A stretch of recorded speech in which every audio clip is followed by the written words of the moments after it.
लूका का सुसमाचार अध्याय 8 वचन 38 और 39 मैं पढ़ रही हूँ। ध्यान देकर सुनो।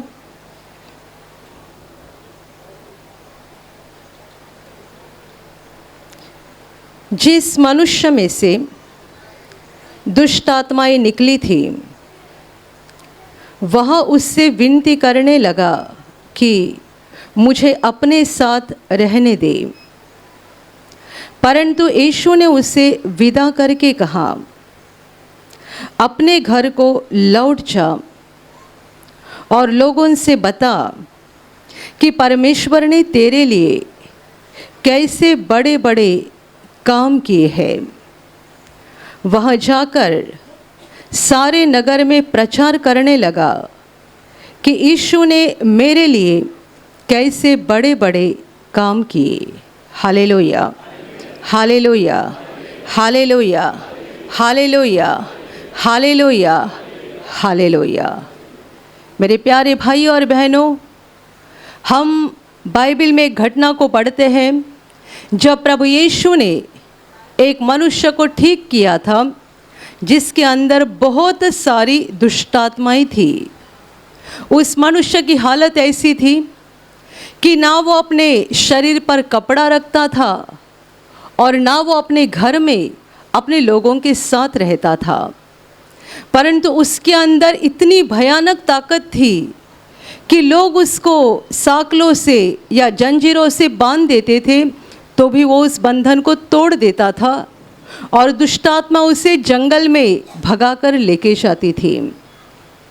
यह मनुष्य कब्रों में रहा करता था और अपने शरीर को ही तकलीफ देता था, दुख देता था, क्योंकि ये होश पे नहीं था। इसके अंदर जो दुष्टात्माएं थी, ये दुष्टात्माएं उसके द्वारा ये सारा काम करवा रही थी। Hallelujah, hallelujah, hallelujah. जब प्रभु यीशु उस नगर में आ पहुंचा तब इस मनुष्य ने, उसके अंदर जो दुष्टात्माएं थी, उन दुष्टात्माओं ने यीशु को देखा, पहचान लिया और वे चिल्लाने लगे, परेशान हो गए, क्योंकि यीशु उन दुष्टात्माओं को आज्ञा दे रहा था इस मनुष्य से निकल जाने के लिए। यीशु ने उससे पूछा भी, तुम्हारा नाम क्या है? और इस मनुष्य ने जवाब दिया। जवाब उसका नहीं था, अंदर से वो बुरी आत्माएं बोल रही थी। उन्होंने अपना नाम कहा सेना, क्योंकि उस मनुष्य के अंदर बहुत सारी बुरी आत्माएं थी। और फिर प्रभु ने उन्हें कहा, पास में एक सुअर का झुंड था, उसमें जाने की आज्ञा दी। तो सारी बुरी आत्माएं इस मनुष्य से निकल गई और उस सुअर के अंदर गई। सुअर भागने लगे और पहाड़ से गिरकर वो मर गए। ये सारी घटना चरवाहों ने अपनी आंखों से देखी। वे नगर में गए, गांव वालों को सब बताया। गांव वाले आ गए, यीशु को देखा, इस मनुष्य को देखा जो होश पे आया था, कपड़ा पहने हुए, सचेत हालत में होश पर बैठा हुआ था। ये देखकर उन्हें बहुत डर लग गया और नगर के लोगों ने यीशु को उनके नगर से निकल जाने के लिए कहा। तब यीशु जाने लगा। जब यीशु जा रहा था तब उसके बाद क्या हुआ वो अभी हमने पढ़ा कि जब यीशु जा रहा था तब यह मनुष्य जिसे यीशु ने ठीक किया था, दुष्ट आत्माओं के बंधन से मुक्त किया था, वो यीशु को विनती करने लगा कि मुझे अपने साथ रहने दे। यीशु इस नगर को छोड़कर जा रहा था और ये मनुष्य की इच्छा थी कि वो भी यीशु के साथ चला जाए। जहाँ यीशु जाए, जहाँ यीशु रहे, वहाँ ये भी यीशु के साथ जाए और वो भी यीशु के साथ रहे, ऐसे उस मनुष्य की तमन्ना थी। और इसलिए वो प्रभु को बता रहा था कि मुझे भी अपने साथ आने दो। लेकिन लिखा है, प्रभु यीशु ने उससे कहा, अपने घर लौट जा और लोगों को बता दे कि परमेश्वर ने तेरे लिए कैसे बड़े बड़े काम किए। और ये मनुष्य अपने नगर में, अपने घर में वापस आया और लोगों में प्रचार करने लगा कि यीशु ने उसके लिए कैसे बड़े बड़े काम किए।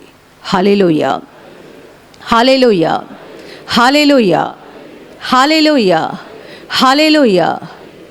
मेरे प्यारे भाई और बहनों, प्रभु यीशु के द्वारा बताया गया एक बड़ा महत्वपूर्ण काम, ये यीशु की आज्ञा थी, ये यीशु ने सौंपा हुआ काम था, यीशु ने दिया हुआ काम था। ये कोई मनुष्य नहीं बता रहा था, स्वर्ग और पृथ्वी का मालिक बता रहा है। अपने घर लौट जा और लोगों को बता कि परमेश्वर ने तेरे लिए कैसे बड़े बड़े काम किए हैं। Hallelujah, hallelujah.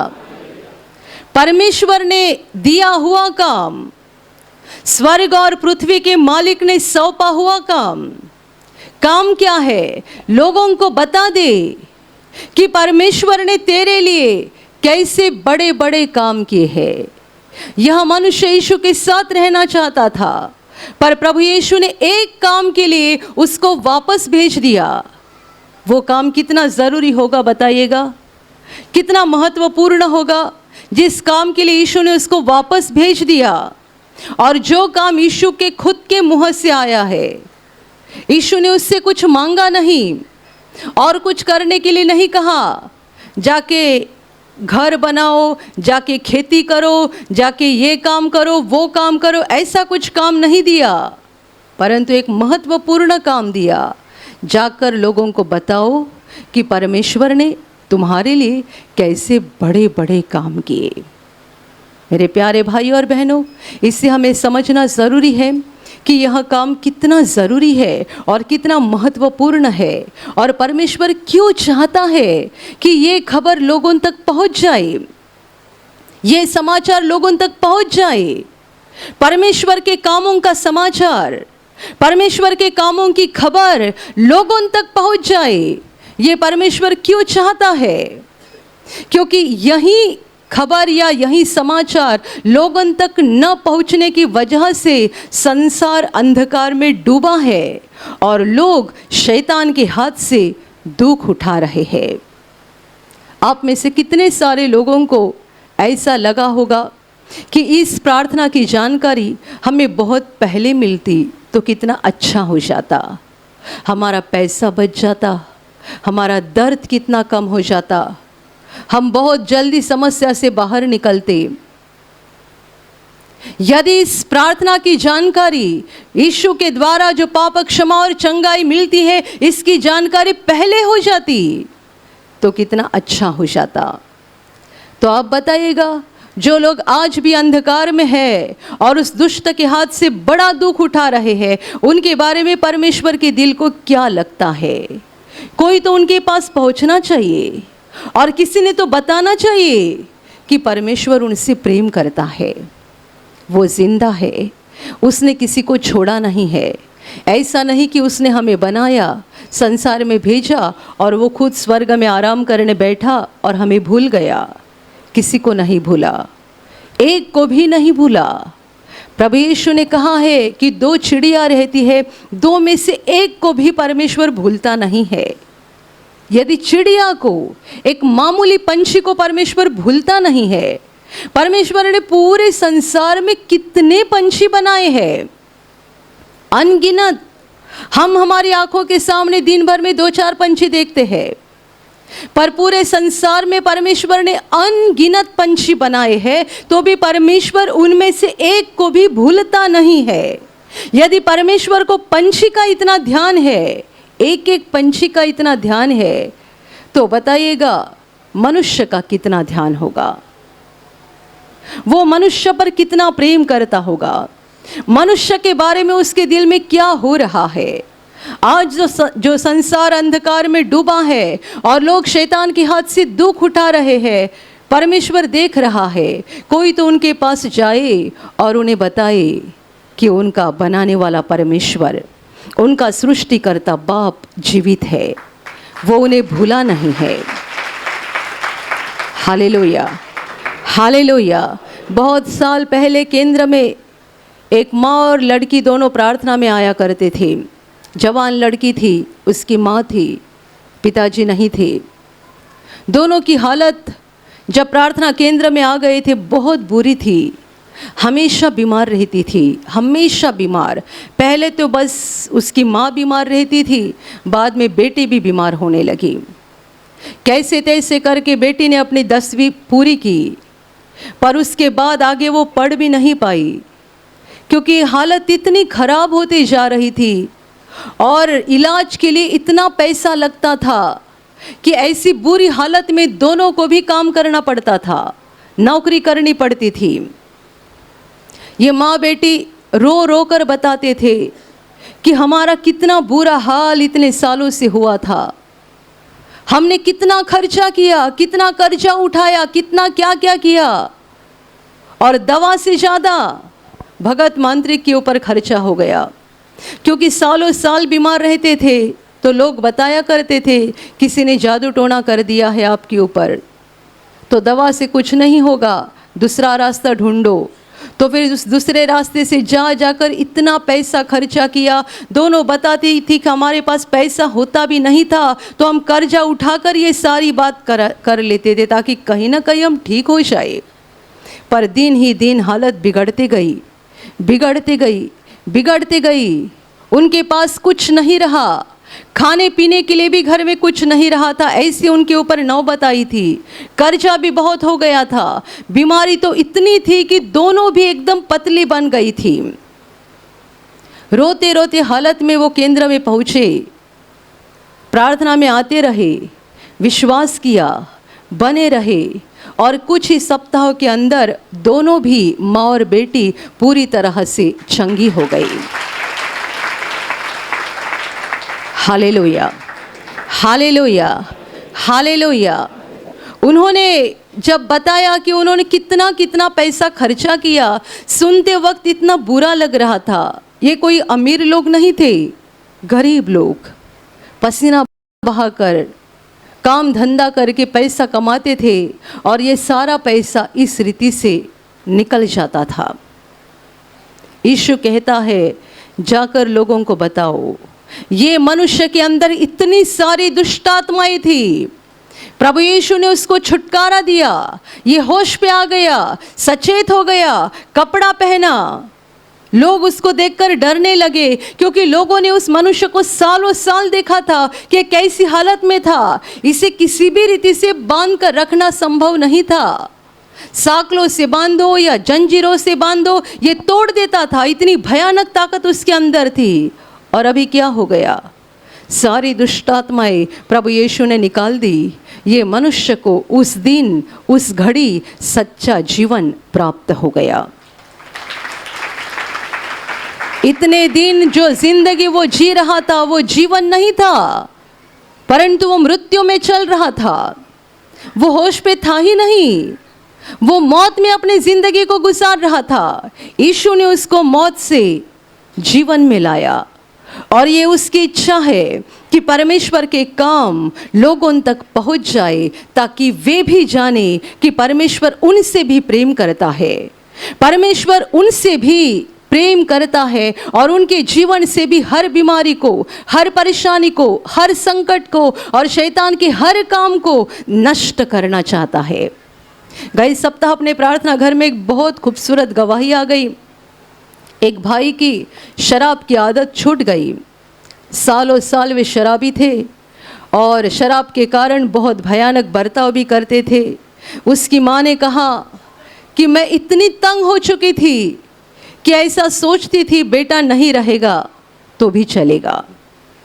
यदि एक माँ अपनी ज़बान से ऐसी बात बोलती है तो आप समझ सकते हैं कि उसका दुख क्या होगा। बेटा नहीं रहेगा तो भी चलेगा, ऐसा वो बोलती थी। इतनी वो तंग हो चुकी थी, बूढ़ी थी, परेशान थी, बहुत परेशान थी। और ऐसी हालत में इस भाई को उनके एक रिश्तेदार बहन ने यहाँ प्रार्थना में लाया। वो प्रार्थना में आने के लिए तैयार नहीं था, पर उस बहन ने कहा कि मेरे साथ चलो, मुझे किसी का साथ चाहिए, मैं अकेली नहीं चल सकती हूँ, इसीलिए मेरे साथ चलो। ये भाई उसका साथ देने के लिए यहाँ तक आ गए, पर गेट पर ही बैठे रहे, अंदर नहीं आए। मुझे लगता है ये 2-3 साल पहले की घटना है। गेट पे बैठे रहे, अंदर नहीं आए। पूरी प्रार्थना सभा खत्म हो गई, उन्होंने यहाँ का पानी तक नहीं पिया, कुछ खाया पिया नहीं। कई सारे लोगों के मन में बहुत डर लगता है डर रहता है। यहाँ का हम कुछ खाएंगे, कुछ पिएंगे, न जाने हम भी बदल जाएंगे। लोगों को बदलाव का बड़ा डर रहता है। तो उसने यहाँ का पानी तक नहीं पिया, पूरी प्रार्थना सभा होने तक गेट पर बैठे रहे और अपने वो रिश्तेदार के साथ प्रार्थना सभा खत्म होने के बाद वापस चले गए। पता नहीं क्या हो गया, पर वो बता रहे थे उस दिन के बाद इसने शराब को छुआ तक नहीं और पूरी तरह से इस व्यसन से आज़ाद हो गए। कुछ तो करीबन 3 साल हो गए हैं, शायद ज़्यादा भी हुए रहेंगे, ये भाई शराब की आदत से मुक्त है। आप मुझे बताइएगा, जिस माँ के ये शब्द है, मैं तो बोलती थी बेटा नहीं रहता तो भी चल जाता, उसका दिल क्या होगा, उसका जीवन क्या बन गया होगा, उसका घर परिवार क्या बन गया होगा। वो माँ बता रही थी कि हम कहीं भी किराए से नहीं रह सकते थे। हर 7-8 महीने के बाद या कुछ कुछ महीने के बाद हमें घर बदलना पड़ता था, क्योंकि हम जहाँ कहीं रहते थे ये मेरा बेटा इतना भयानक बर्ताव करता था कि आसपास वाले लोग और घर के मालिक हमको बोलते थे यहाँ नहीं रह सकते, यहाँ से निकल जाओ। बेटे के इस शराब की वजह से वो बेचारी माँ कितनी परेशान थी, कितनी तंग हो चुकी थी, और वो अपनी माँ को सताता होगा, परेशान करता होगा, दुख देता होगा, वो तो और भी अलग बात है। तो वो सोचती थी बेटा नहीं रहेगा तो भी चलेगा। वो उसके खुद के शब्द है, मैं तो ऐसा बोलती थी, पर प्रभु के मन में तो कुछ अलग ही था। प्रभु ने मेरे बेटे को शराब से आज़ाद कर दिया। Hallelujah, hallelujah, hallelujah. ये समाचार जाना चाहिए, पहुंचना चाहिए। जो अंधकार में तड़प रहे हैं, उस दुष्ट के हाथ से दुख उठा रहे हैं, यदि कोई उनके पास जाएगा नहीं, बताएगा नहीं, तो वो कैसे जानेंगे कि परमेश्वर प्रेम है। आप में से बहुत सारे लोगों को किसी न किसी ने बताया है या किसी न किसी माध्यम से परमेश्वर के प्रेम का समाचार आप तक पहुंचा है। ये मनुष्य यीशु के साथ रहना चाहता था, यीशु के साथ चलना चाहता था, लेकिन यीशु का कहना यह था कि अपने लोगों के पास वापस चले जाओ। एक काम मैं तुझे दे रहा हूँ, ये सबसे महत्वपूर्ण काम, जरूरी काम, जिसके लिए मैं तुझे भेज रहा हूँ। जाओ और लोगों को बताओ कि परमेश्वर ने तुम्हारे लिए कैसे बड़े बड़े काम किए हैं। मेरे प्यारे भाइयों और बहनों, दुनिया का सबसे महत्वपूर्ण काम, सबसे ज़रूरी काम, हम बहुत सारे कामों को ज़रूरी समझते हैं, पर इन सब ज़रूरी कामों में एक ही काम सबसे पहला नंबर का है, ज़रूरी काम है कि मनुष्यों तक परमेश्वर के प्रेम का समाचार पहुंच जाना चाहिए कि परमेश्वर प्रेम है, वो जिंदा है, उसने मुझे छोड़ा नहीं है, उसने मुझे त्यागा नहीं है, वो मेरे लिए भी चमत्कार कर सकता है, वो मुझे भी चंगा कर सकता है, मुझे भी शैतान के बंधन से आज़ाद कर सकता है, मुझे भी सारे श्रापों से मुक्त करके मेरे जीवन को आशीषित कर सकता है। ये समाचार अंधकार के लोगों के पास पहुंच जाए, ये दुनिया का सबसे महत्वपूर्ण काम है। Hallelujah, hallelujah, hallelujah, hallelujah. प्रभु यीशु के पीछे जो चेले आ रहे थे, उनको भी प्रभु ने वही काम दिया, और आज के दिन तक गए 2000 सालों में प्रभु यीशु के चेले वही काम कर रहे हैं। ये परमेश्वर से दिया हुआ काम है, ये परमेश्वर ने बताया हुआ काम है, सबसे महत्वपूर्ण काम है, सबसे ज़रूरी काम है कि मनुष्यों तक परमेश्वर के प्रेम का संदेश पहुंच जाए। आप एक शराबी को शराब से मुक्त होने के लिए 10 घंटा लेक्चर दे सकते हैं, 10 घंटा वो सुनेगा, बीच बीच में रोएगा भी, बोलेगा मुझे भी बुरा लगता है, हाँ मुझे भी बुरा लगता है, मैं अपनी औरत को मारपीट करता हूँ, मैं अपनी सारी कमाई शराब में ख़त्म कर देता हूँ, मैं अपने बच्चों का देखभाल नहीं कर पाता हूँ, मुझे बुरा लगता है। अब 10 घंटा बोलोगे ना, 10 घंटे में वो बीच बीच में रोएगा और कहेगा आप सही बोल रहे हैं, इसके बाद मैं शराब नहीं पीऊँगा, इसके बाद मैं शराब नहीं पीऊँगा। आपके बोलने से वो रोएगा, क्योंकि वो इमोशनल बन जाएगा। इमोशनल बना के आप उसको रुला सकते हैं। वो रोएगा, कहेगा कल से मैं शराब नहीं पीऊँगा, कल दोबारा उससे मिलो, वो शराब के नशे में आपको दिखाई देगा। मनुष्य के शब्द व्यर्थ है। कितने सारे लोग समझाते हैं, समझाते हैं, समझाते हैं, बहुत समझाते हैं। समझाने के बाद ज़्यादा से ज़्यादा 1 दिन 2 दिन असर रहता है, तीसरे दिन वो दोबारा शराब पीने के लिए जाएगा। ये हमारे शब्दों का काम नहीं है, ये परमेश्वर के सामर्थ का काम है। परमेश्वर का सामर्थ। एक भाई ने ऐसे गवाही बताई थी। वे भाई प्रार्थना सभा में नहीं आते थे। एक बार वो जहाँ के रहने वाले हैं उस इलाके में अपने ब्रदर मार्टिन कुछ काम के लिए गए थे, और इनका दोस्त ब्रदर के साथ था, तो ये भाई भी ब्रदर के साथ रहे। कुछ काम चल रहा था, वहाँ गए थे, और 3-4 घंटे तक ये मनुष्य ब्रदर के साथ रहा। कभी प्रार्थना में आया नहीं था, पहले भी नहीं और बाद में भी नहीं। ब्रदर के साथ कुछ घंटे बिताए, और उसके कुछ महीनों बाद फिर एक बार ब्रदर के साथ उनकी मुलाकात हो गई। ये भाई ने ब्रदर से कहा, ब्रदर जी, मुझे आपको धन्यवाद कहना है, क्योंकि मुझे बहुत सालों से तंबाकू की आदत थी, और इसे बहुत कोशिश करने के बावजूद भी मैं नहीं छोड़ पाया था। लेकिन कुछ महीना पहले आपके साथ मेरी मुलाकात हुई थी, और मैंने कुछ घंटे आपके साथ बिताए थे। पता नहीं उसके बाद क्या हो गया। उसके बाद से मैंने तंबाकू को छुआ भी नहीं है, और आज तक मैं इस आदत से पूरी तरह से मुक्त हो गया हूँ। हालेलुया।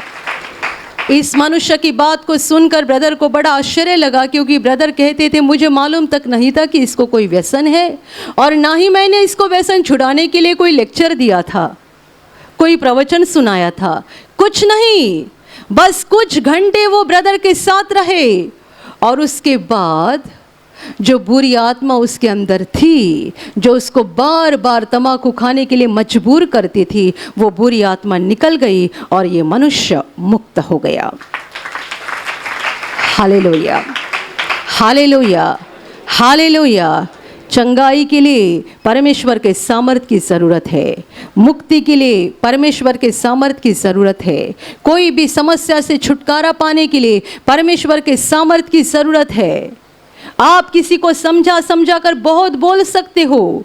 कितने सारे माँ बाप को आदत रहती है, ज़्यादातर माँ को आदत होती है, अपने बच्चों को समझाने के लिए बड़ा लेक्चर देते रहते हैं। इतना बड़ा लेक्चर कि बच्चे भी तंग हो जाते हैं, कितना सुने, और फिर बच्चे उल्टा जवाब देना शुरू करते हैं, अभी हम छोटे नहीं रहे हैं, हमको मत सिखाओ। एक बार माँ बोलने लगी, कितना बोलेगी बताओ? आधा घंटा, 1 घंटा, 1.5 घंटा, रुकेगी नहीं, क्योंकि उसे ऐसा लगता है मैं जितना ज़्यादा बोलूँगी उतना मेरा बेटा ज़्यादा बदल जाएगा, मैं जितना ज़्यादा बोलूँगी उतनी मेरी बेटी ज़्यादा बदल जाएगी। ऐसा नहीं होता है।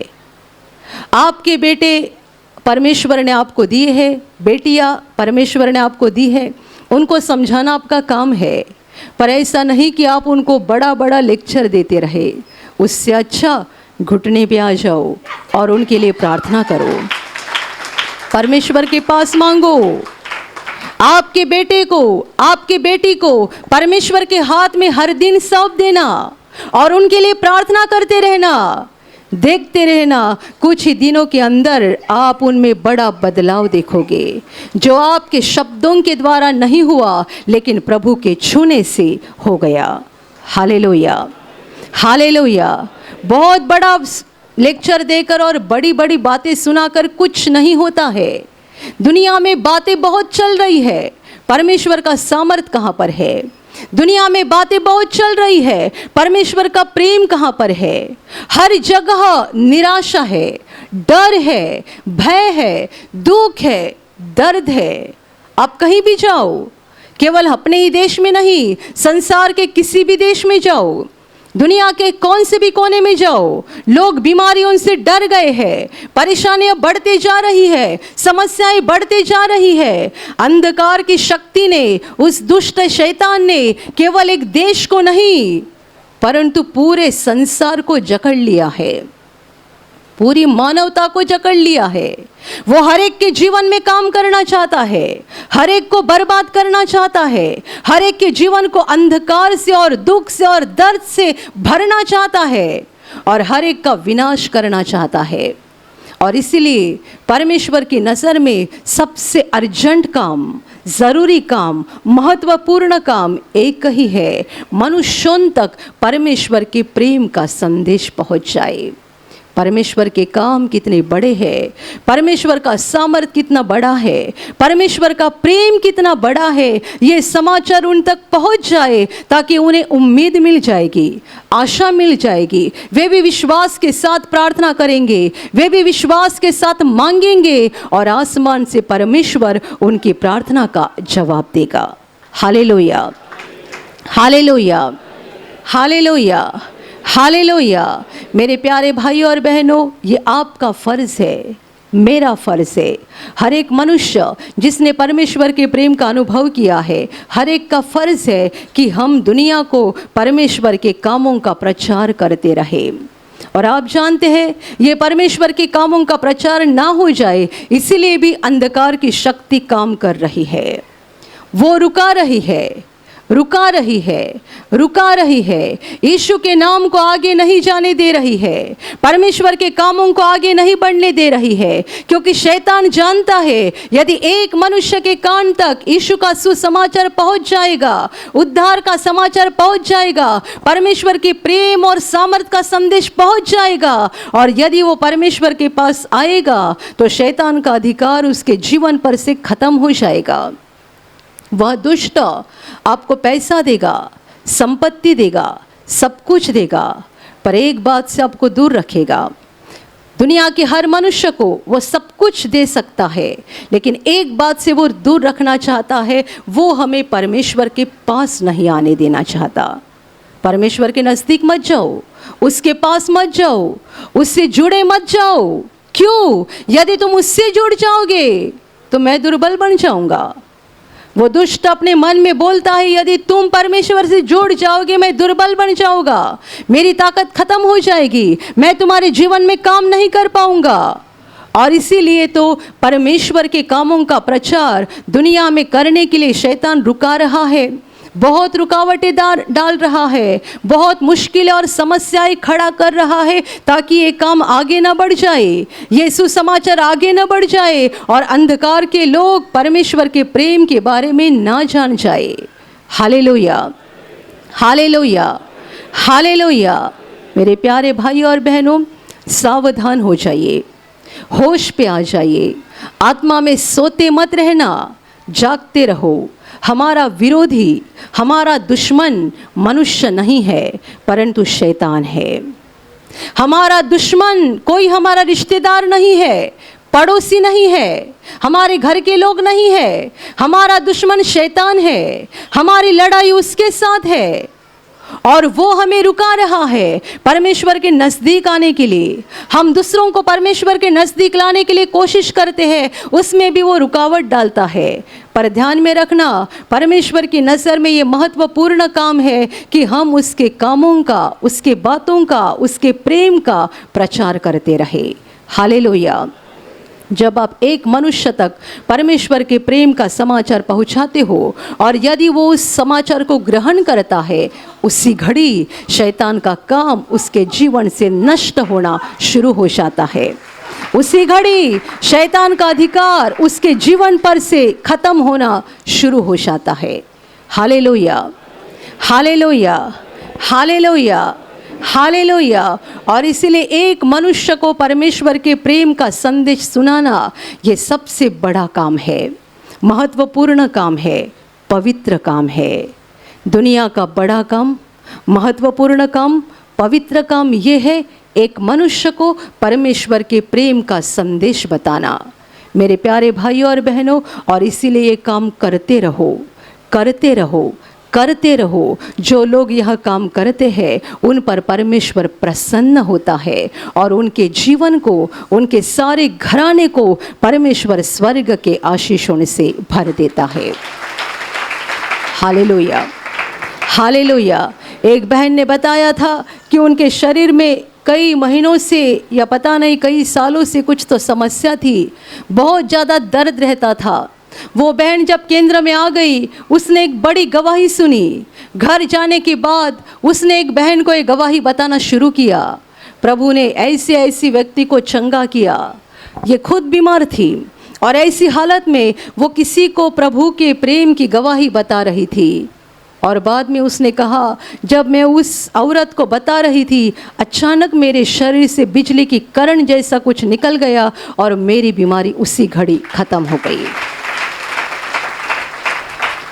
Hallelujah, hallelujah. खुद बीमार थी, लेकिन उसके अंदर ये चाहत थी, इच्छा थी, मैंने परमेश्वर के काम को देखा है, सामर्थ को देखा है, मुझे किसी को बताना चाहिए। और जब वो किसी को बता रही थी, बताते समय इसके ऊपर अनुग्रह हो गया और उसकी खुद की बीमारी निकल गई। इससे ये मालूम पड़ता है कि परमेश्वर ऐसे लोगों पर प्रसन्न होता है जो परमेश्वर के प्रेम का संदेश दूसरों तक फैलाते हैं, क्योंकि ये मनुष्य के लिए सबसे महत्वपूर्ण और ज़रूरी काम है। आप किसी को कपड़ा दे सकते हैं, आप किसी को खाना दे सकते हैं, आप किसी को पैसा दे सकते हैं, लेकिन इनके द्वारा उनका टेम्पररी फ़ायदा हो जाएगा। कपड़ा दिया, टेम्पररी फ़ायदा, पैसा दिया, टेम्पररी फ़ायदा, थोड़े समय का। आपने खाना दिया, कपड़ा दिया, पैसा दिया और भी कुछ चीज़ दी, उनका टेम्पररी फ़ायदा हो गया। आपने उनको परमेश्वर का सुसमाचार सुनाया, यीशु का समाचार सुनाया और उनको यीशु के पास लाया। आपने उनका टेम्पररी फ़ायदा नहीं किया, अनंत काल का फ़ायदा किया। Hallelujah, hallelujah. अनंत काल का फ़ायदा। यदि आपने उनको यीशु के पास लाया है तो आपने उनका 2 दिन का फ़ायदा नहीं किया है, 2 महीने का फ़ायदा नहीं किया है, अनंत काल का फ़ायदा किया है, क्योंकि आपने उनको परमेश्वर के साथ जोड़ लिया। वो अभी प्रभु से प्रार्थना करेंगे, जुड़े रहेंगे, बने रहेंगे, श्रापों से मुक्त हो जाएंगे, आशीषित बन जाएंगे और सबसे बड़ी बात उनके लिए हो जाएगी, धरती का जीवन खत्म होने के बाद वे स्वर्ग के अनंत जीवन में पहुंच जाएंगे। Hallelujah, hallelujah.